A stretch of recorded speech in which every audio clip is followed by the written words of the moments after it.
Okay, everybody, hello. Welcome back to Cinderella Phenomenon, Waltz's Route, Chapter 4. I am so excited. I am so sorry. We're gonna get this finished. Okay, I promise we're gonna get this finished by the end of this week. So, thank y'all so much for being so patient with everything. I figured out a setup that kind of works for me now. I'm hoping that this will continue to work at least until I finish Fritz's routes, because then I'll officially be done with this game, unless of course they make DLC. But yeah, until then, let's get it started. And that's it for the report. Dolores steps back, arms crossed.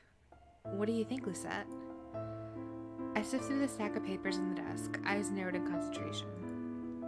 Dolores and some of the other witches under my employ have been looking for information about last week's arson attack, but there's been no word of confession or apology from the witch who started the fire. Hold on one second. I'm just going to turn the game down a little bit. I know I keep adjusting my volume. Just please let me know if everything's okay. I really appreciate that because, again, I am,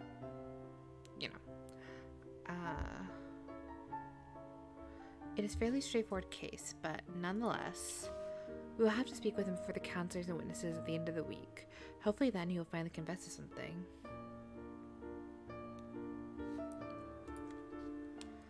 Good luck, he's stubborn as a rock.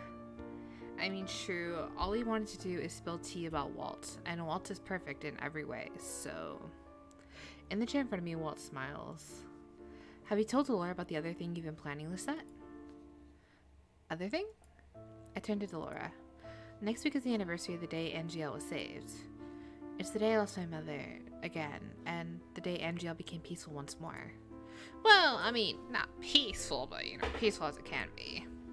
Alright, any fancy celebratory things happening this year? I may have suggested something special. Ooh, what'd you suggest, Waltz? I hope you did not. I don't need a fancy celebration.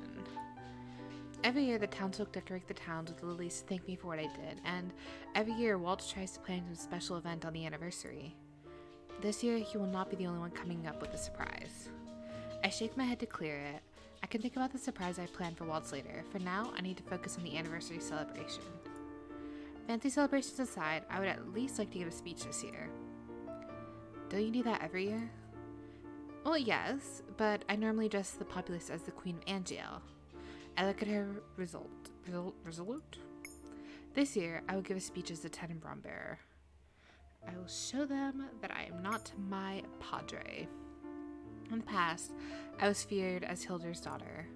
When I learned the truth about her being the one to start the Great War, I disassociated myself from her. I single-mindedly chased after my father's legacy and compared myself to him. But I cannot and should not be using the same procedures he used to try to connect with the witches. I cannot just be a queen. I must be the bearer as well.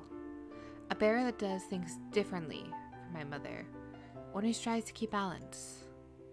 Yes, Lucette. Oh my god. We love an independent queen. You're well on your way there, Lucette. That would not be the case if you two weren't helping me. I owe you both a lot. You owe us nothing. We want to be here. It's the truth. Oh, thank you. I'm so glad that she's got, such a stable foundation and amazing, supporters and confidants and friends. And just, she's thriving now. She is thriving after, being alone for so long. I cross my arms. Speaking about my own efforts, though, I am not my father. I'm considering a different way to unite this kingdom. Something that breaks down some of the barriers currently in place. It sounds like you have a lot more than a speech in mind. I have a proposition. Ooh, proposition, girl, get it done. I clench my hands on my lap and take a deep breath. I have been mulling over this latest idea of the waltz for the last few days. I realized recently that I only employ witches for security purposes. But if all of us, humans, witches, and fairies, are to exist together in harmony, then they must have more of a say in what happens in this kingdom. I would like to add witches and fairies to the council. Delora gapes at me. Waltz, on the other hand, is smiling brightly. What? Is it a bad idea? Not at all. Actually, it's pretty brilliant. It really is. Honestly, look at Lisette uniting everybody. We love her. Our queen. Your mother kept only witch advisors, and your father's counselors are all human. If you can bring in witches and fairies, you'll be showing everyone you're actively pushing for more inclusivity. Exactly. Delora falls back in her chair with a little laugh. You and Cinna never failed to amaze me. I have to thank Cinna for his advice, even if it was a little brusque. Do you think he would speak at this year's anniversary as Lucius Bear if I asked him? Delora snorts. He's so self-important, he'll probably ask why you didn't invite him to do it earlier. She stands from her chair with a stretch. Do you want me to extend the invitation to him? No, I shall do it personally. I think you'd be offended if I passed the message on to you. Fair enough. Aww. Delora looks at Waltz. Are you coming back with me to the tavern? Of course. I can't disappoint the kids. He glances at me. Are you sure you don't want me to tag along for the magic lessons? Or you don't want to tag along with the magic lessons? It's always fun to watch the kids practice their magic. Ah yes, Waltz's magic lessons. I do plan on visiting him during his lessons today, even though he doesn't know it yet. But first, there's something I must do. I have to organize his paperwork first. I'll see you at the marching later. Well, I'll see you then, Your Majesty. Heck yeah, you will. Waltz stands and leans over to plant a kiss on my head. I'll see you later, little star. I wait a couple of minutes after they leave to exit the room. The person I'm looking for is in the dining hall, absolutely spooning soup into his mouth as Emmeline talks at length about something he clearly has no interest in. Hey, that's gotta be Rod, right? He looks up as I approach. There you are. Oh, hello, Lucette. Did you and Rod have plans? No, she's just here for this. Rod reaches into his pocket and pulls out a little box, which he hands to me. Here. Thank you for holding on to this for me. Is that... Yes. Oh my god. Days ago, when I went to town looking for this item stored in the box, I visited Emmeline to discuss this gift with her. Is it a ring? Is she gonna propose? Oh my god, y'all. She's gonna propose to him. Oh my god, that's so exciting. The same day, Rod walked in on a well, I mean, they're already technically engaged, but you know. Rod walked in our conversation and offered to keep it hidden in his room until I needed it. I found this strange at the time that Emmeline did not immediately offer, but she confessed Rod is better at keeping secrets than she is. The confession didn't surprise me in the slightest. Still, I'm grateful for Rod's offer. That is true. In Rod's route, she was kind of bad. She was good at it, though. She wasn't bad. Walt is awfully intuitive. If I'd let this surprise for him in my room, he probably would have realized I was hiding something. Emmeline beams. Today's the day you're going to give it to him, then? Yes. Oh my god, y'all. I can't wait to hear all about it. Me either, girl. I can't wait to see it. Rod sighs. It'll be a nice change of topic at dinner tonight. He looks pointedly at Emmeline. It'll be nice to hear about not to hear about Prince Lance for a change. Oh my gosh, leave them be. They are adorable together. Again, please, Daisuke, if you're watching this, please make that a DLC where I can get Emmeline and Lance, because they were like just so cute and like my favorite couple. I mean, other than Lucette and her, you know, whoever she was dating, but please give me that. I need the DLC. Emmeline flushes. You asked what he'd said in his last letter. That was a long time ago, Em. You've been talking about him for 1 whole hour. Emmeline buries her face in her hands. I'm sorry if I went off on a tangent again. Rod sighs. Just let Prince Lance fill in some of the details when he arrives. When I look at him quizzically, Rod shrugs. Prince Lance wrote in those most recent letters that he and Claude planned on visiting for this year's anniversary. He said he'd be arriving sometime this week, but it's a surprise when. Every day, Em wakes up and asks if there have been reports of their carriage on the border. Rod! Oh, they're so cute. Rod dips his head slightly as if to hide a smile. Rod, perhaps if you spoke more about your own affairs, Emmeline wouldn't have to fill the silences with talk with Prince Lance. Oh my god! Drag him, Lucette. I want them all to be happy. Like, when I'm not doing their routes, I want them to be happy with other people, you know? That's just the kind of person I am. Rod scoffs. I have nothing to talk about. You always say that when it's not true. Lisette, did you know that Rod received flowers from a secret admirer when he was out in town yesterday? Oh my gosh, Roddy player. M.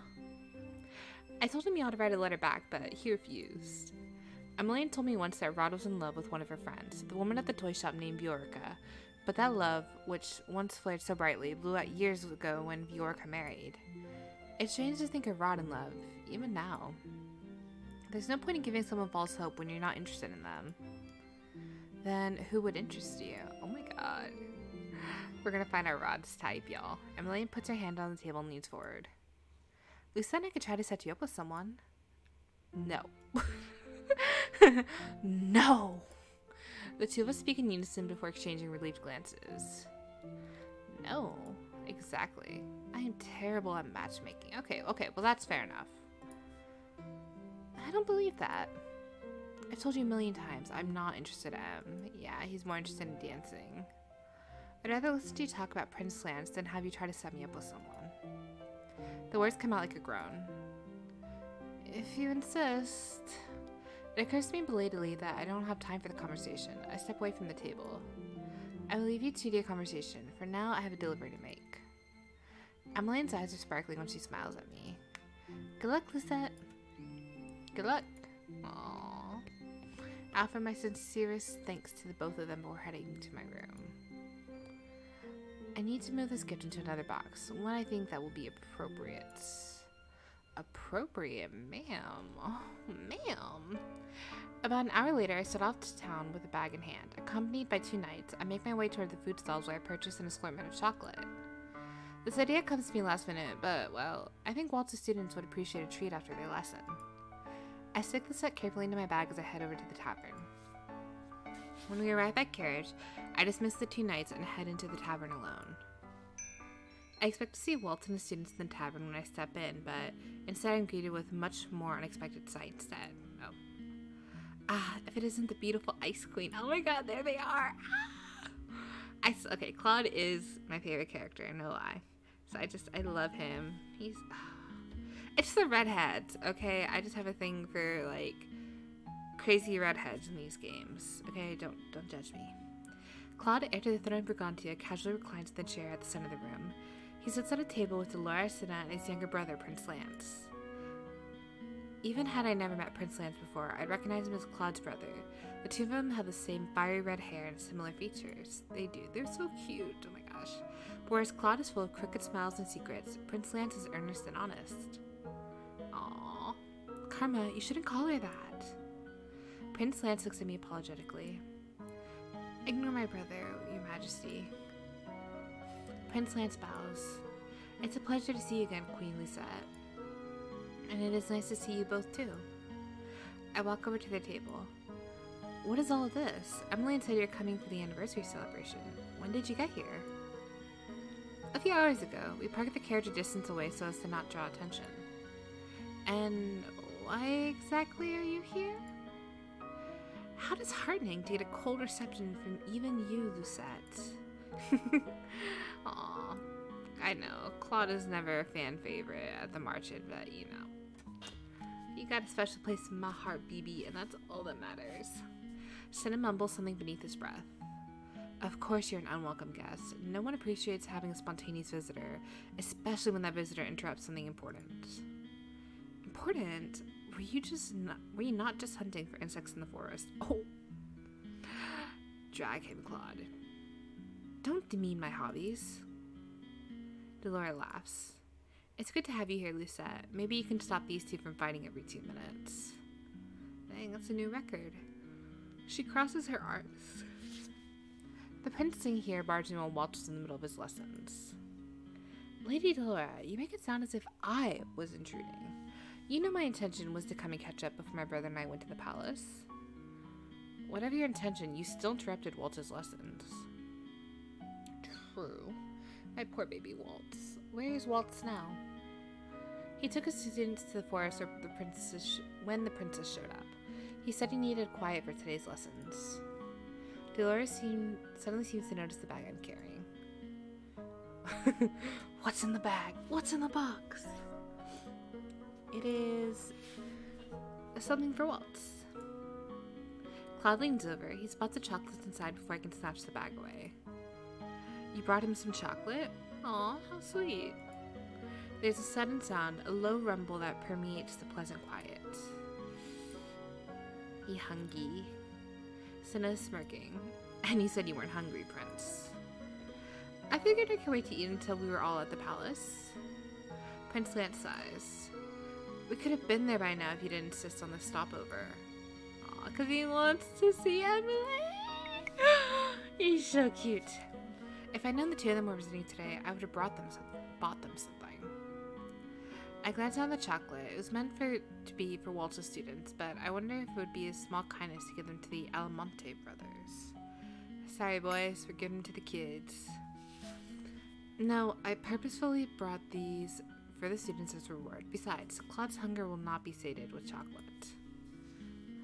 I'm sure the kitchen staff would be more than happy to prepare something for you as soon as you arrive.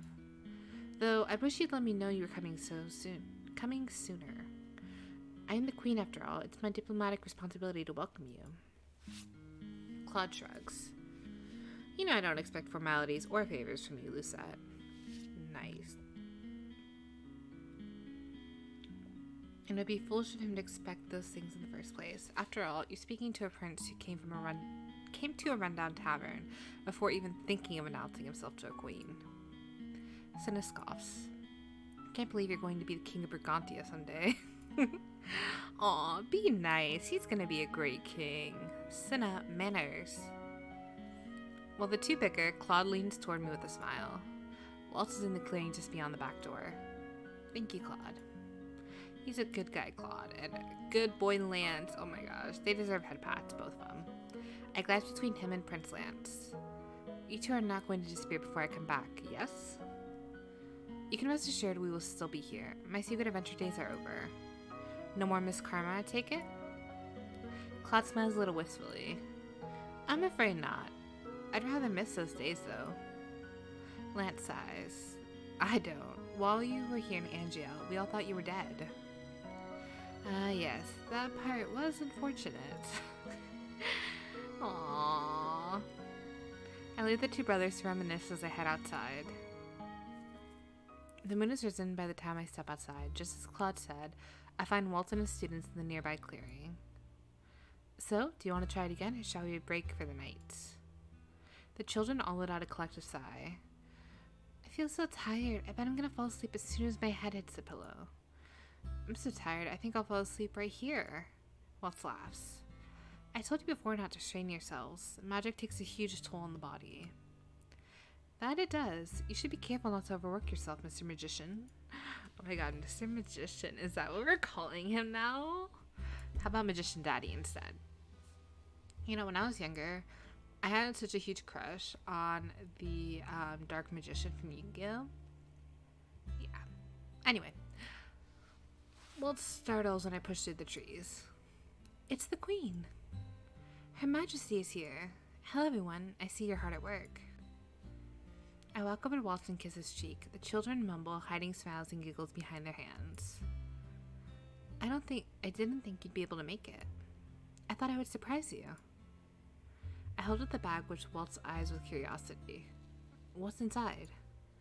I pull out the box of chocolates. I thought I'd buy something for all the hardworking witches here. Yes, they're all good children. Is that chocolate? The children scramble toward me excitedly, thanking me in turn as I give them each a piece of chocolate. Thank you, Your Majesty. We are blessed to have a queen as kind and beautiful as you. Oh my god, stop. Flattery will only get you more chocolate after lessons. Waltz beams at me. We are, aren't we? And the queen can use magic too, just like us. She's very, very talented. You over-exaggerate. Waltz leans forwards and whispers, You need to stop being so humble. You're the tenement bearer. I know, but still. Waltz's eyes fall again on the bag. Is there a treat in there for me too? There is, actually. He actually looks taken aback. There is? I laugh. Yes, it's something for you. His eyes light up. Do I get to see it now? It's an after-lesson treat, I'm afraid.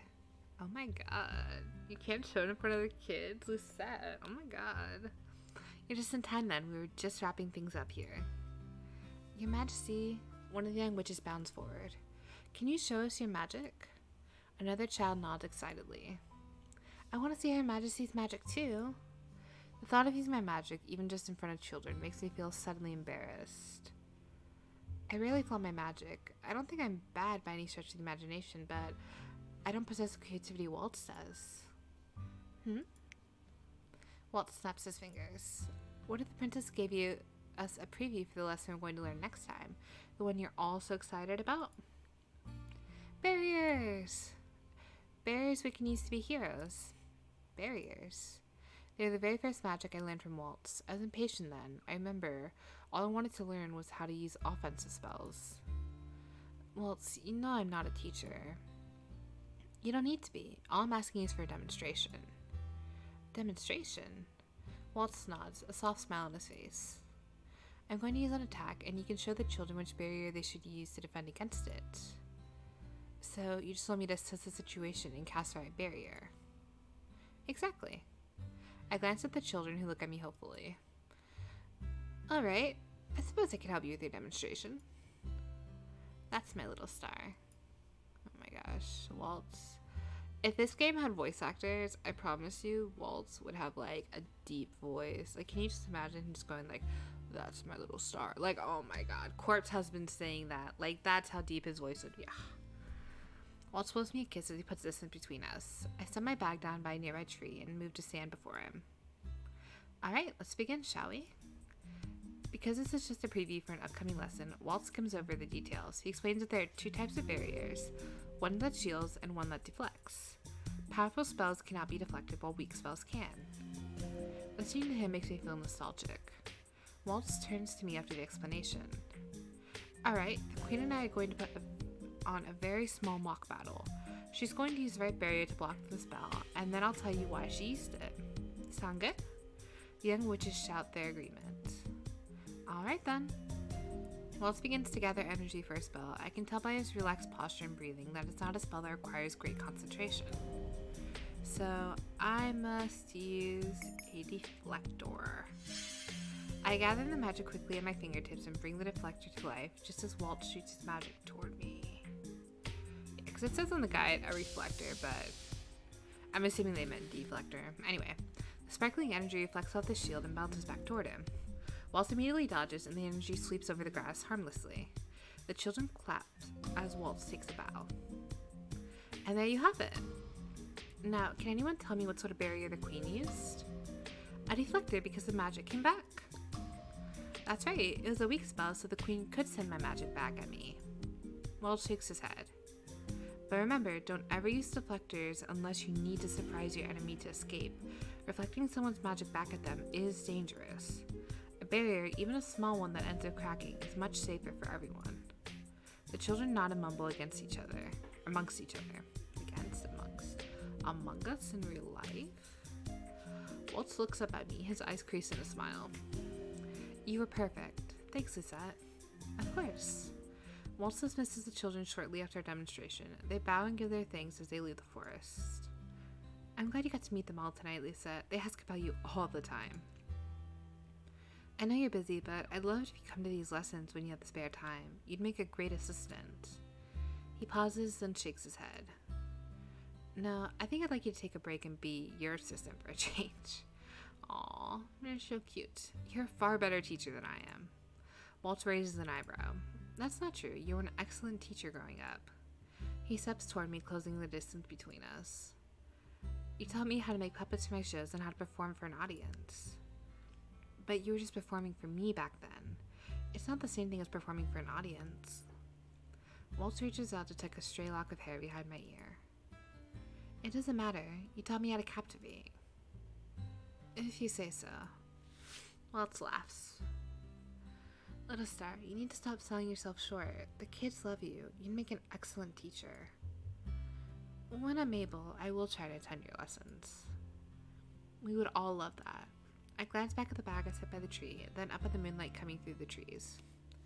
I think it's dark enough here for what I have planned. Lisette?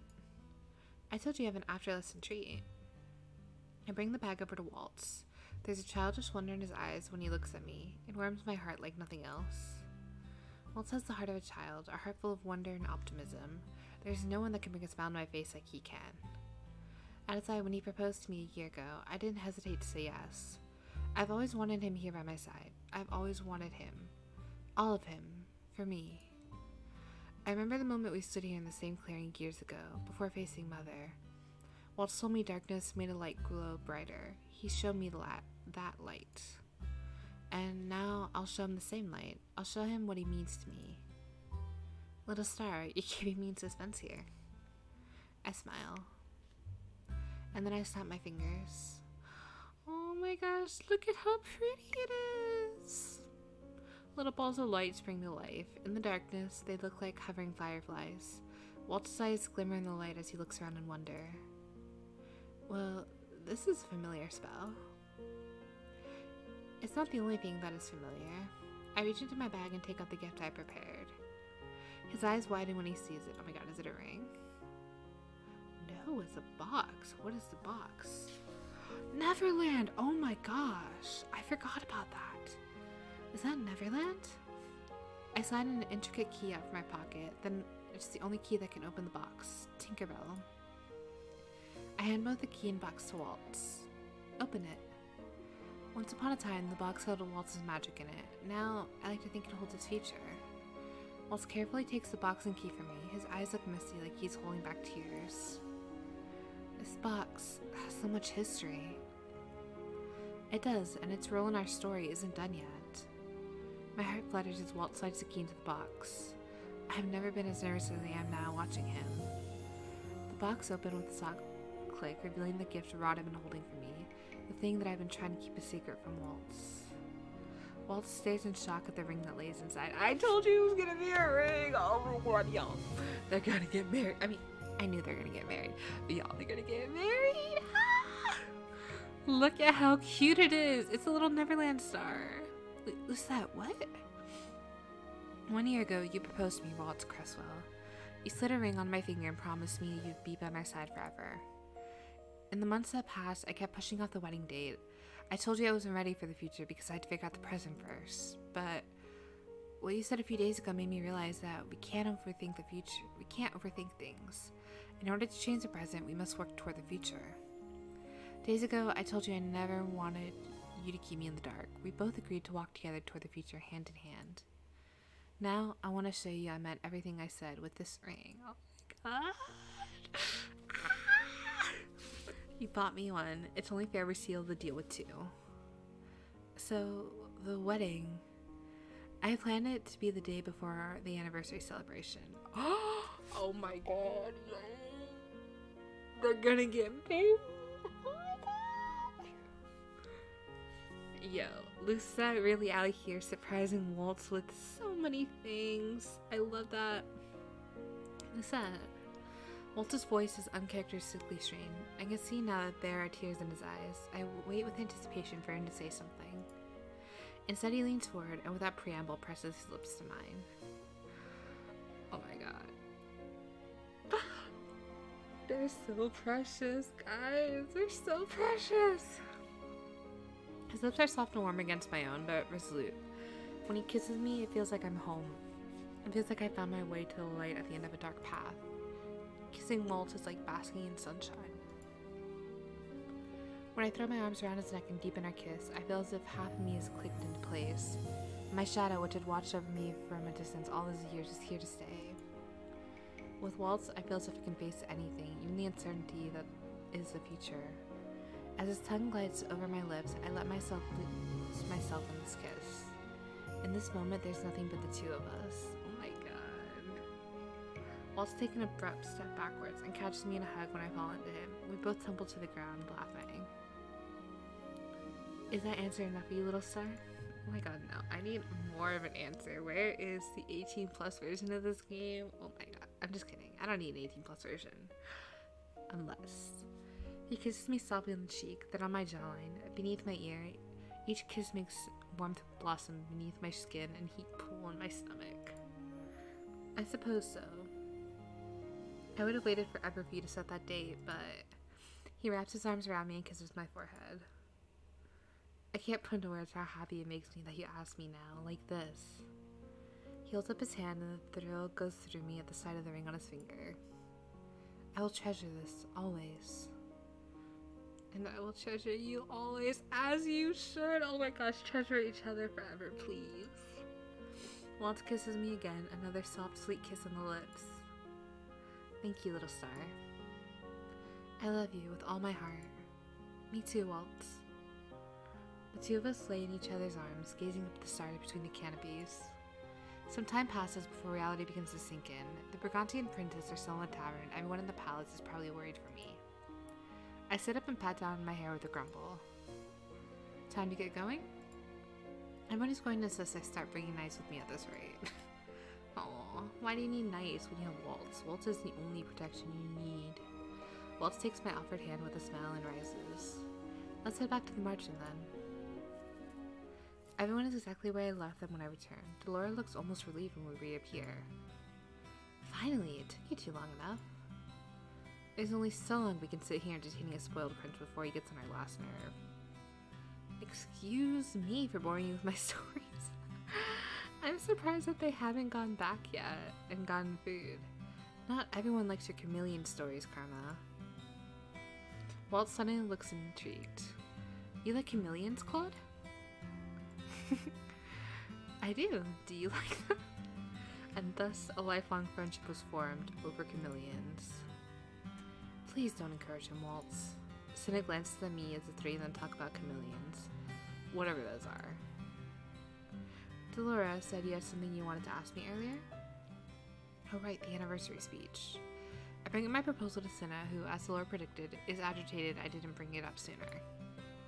I'm offended you didn't invite me to do a speech last year. I barely knew you last year. Mood though.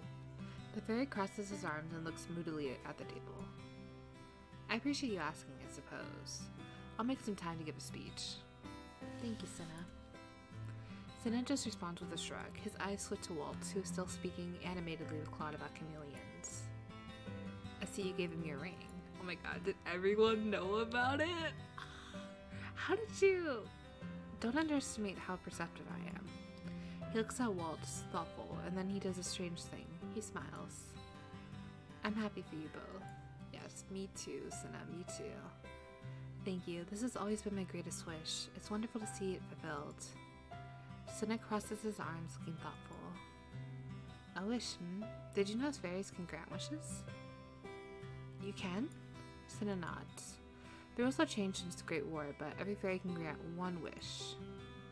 I've always thought wishes were foolish. Why would humans wish for something they can accomplish on their own? Achieving something by your own merits is always more satisfying. That is very true. What are you two discussing over here? Nothing important. Now, are you going to escort the princess back to the palace, or... Yes, Claude, Prince Lance, let's go. We're on our way out when Delora calls my name. Lisette, congratulations. For what? You didn't think I would have noticed the ring on Waltz's finger? I hope you plan on inviting us to the wedding, girl. It's like soon, though. How could I not? You were the ones who insisted we put ourselves first for a change. Delora grins. I'm always here to remind you of the important things. You and Cinna both, who knew watching over two bears would be so difficult. You act as if you're my mother. Delora snorts. Just remember, you said that, not me. I love Delora. She's so wonderful. Such a glow-up, such a queen. Cinna doesn't say anything to that, just whirls on his heels and stomps away. Kids. I shake my head smiling. Thank you, Delora, for everything. Thank you for all your hard work. In the end, you turned out to be a pretty good Tenenbaum bearer. And you turned out to be a pretty good mentor. I will never get tired of hearing those compliments from you. Delora smiles at me gently. Good night, Lisette. Good night, Delora. I leave the tavern that night with a heart so light it feels like it could take off flying any moment.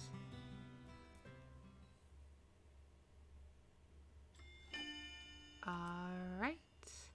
So that will be chapter chapter 5, which we are going to get to soon. I think I might try to record it tomorrow and upload it, tomorrow.